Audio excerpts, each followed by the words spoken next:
बनारस की मस्ती, बनारस का औघड़पन और बनारस का ठाठ, ये आपको रोक के रखता है। बनारस एकमात्र ऐसा शहर है जहाँ से निकलते समय मुझे हमेशा लगता है कि मैंने वापसी का रिजर्वेशन क्यों कर ली।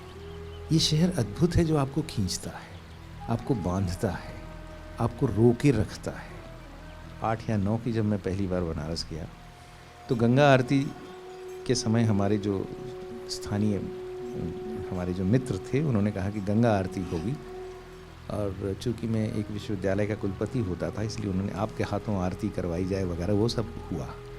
तो फिर उसके बाद उन्होंने कहा चलें भाई साहब थोड़ी देर बैठ लेते हैं। उसके बाद फिर कहा चलें भाई साहब, थोड़ी देर बैठ लेते हैं। उसके बाद उन्होंने मुझसे पूछना बंद कर दिया चलें भाई साहब। तो गंगा आरती होती थी 7 बजे करीब।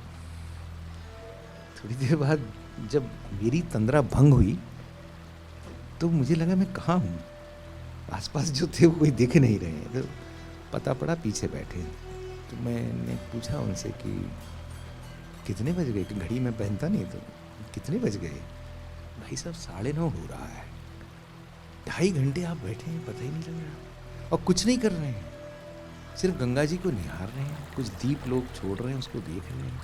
कुछ लोग आस्था में बैठे हैं, उसको देख रहे हैं। कोई अपने में मलंग है, उसको देख रहे हैं। आपका किसी से कोई संवाद नहीं है, लेकिन उसकी आवश्यकता भी नहीं। 80 घाट पे हम लोग सुबह बनारस देखा, और उसके बाद चाय पीते पीते एक व्यक्ति के दर्शन हो गए। वो व्यक्ति ऐसा औघड़ था और लग रहा था कि पता नहीं, मतलब भिक्षा मांगने के लिए। तो मेरे मन में अचानक ख्याल आया कि सुबह सुबह भी लोग भीख मांगते हैं। तो मैंने देखा वो भीख नहीं मांग रहे थे, बैठे थे। मैंने कहा आप चाय पिएंगे? उन्होंने कहा पिला दीजिए। और ऐसी बेफिक्री से कहा कि पिला दीजिए, कि मान लो नहीं पिलाते तो अपनी मतलब बला से, मुझे क्या मतलब। तो मैंने उनसे चाय पिला दी, उनके साथ बैठ गया। ऐसे ही पूछा, मैंने कहा आप कब से बनारस में हैं? उसने मेरी तरफ ऐसे देखा जैसे कि मैंने बड़ा विचित्र सा प्रश्न पूछ लिया कि आप कब से बनारस में हैं। तो उसने उसका कोई जवाब नहीं दिया। तो आपको किस गली में कहाँ कौन सा पीएचडी मिल जाए जो आपके गर्भ को जमीन में मिला दे, मिट्टी में मिला दे, इसका कोई भरोसा नहीं। ये बनारस की रिवायत है। हम इनोवा कार में एक गली में घुसे तो ड्राइवर से मैंने पूछा कि यार ये गली बड़ी तंग लग रही है, आगे तक पहुंच जाएंगे? एक लड़का हलवाई की दुकान पे बैठा था। तो ड्राइवर ने उससे पूछा ये गाड़ी यहाँ से निकल जाएगी?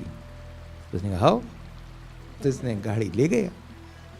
जाते जाते वो गली जो है वो तंग होती चली गई। वो इतनी तंग हो गई कि इनोवा का मुंह उसमें घुस गया। ड्राइवर बोला साहब इसके बाद तो जा ही नहीं सकती। मैंने कहा फिर वापस लो। तो अब तंग गली में आप सोचिए पीछे से 50 गाड़ियाँ और पैं पैं पैं पैं पैं पैं कर रही हैं। तो कैसे तो भी मतलब मैंने कंडक्टर की भूमिका, क्लीनर की भूमिका कर, अरे भाई साहब हटिए, अरे भाई साहब हटिए, अपनी सारी साहबी छोड़ के हम कर रहे थे भाई। अंततः 15-20 मिनट की मशक्क़त के बाद हम उस हलवाई की दुकान तक पहुँचे जहाँ वो लड़का बैठा था।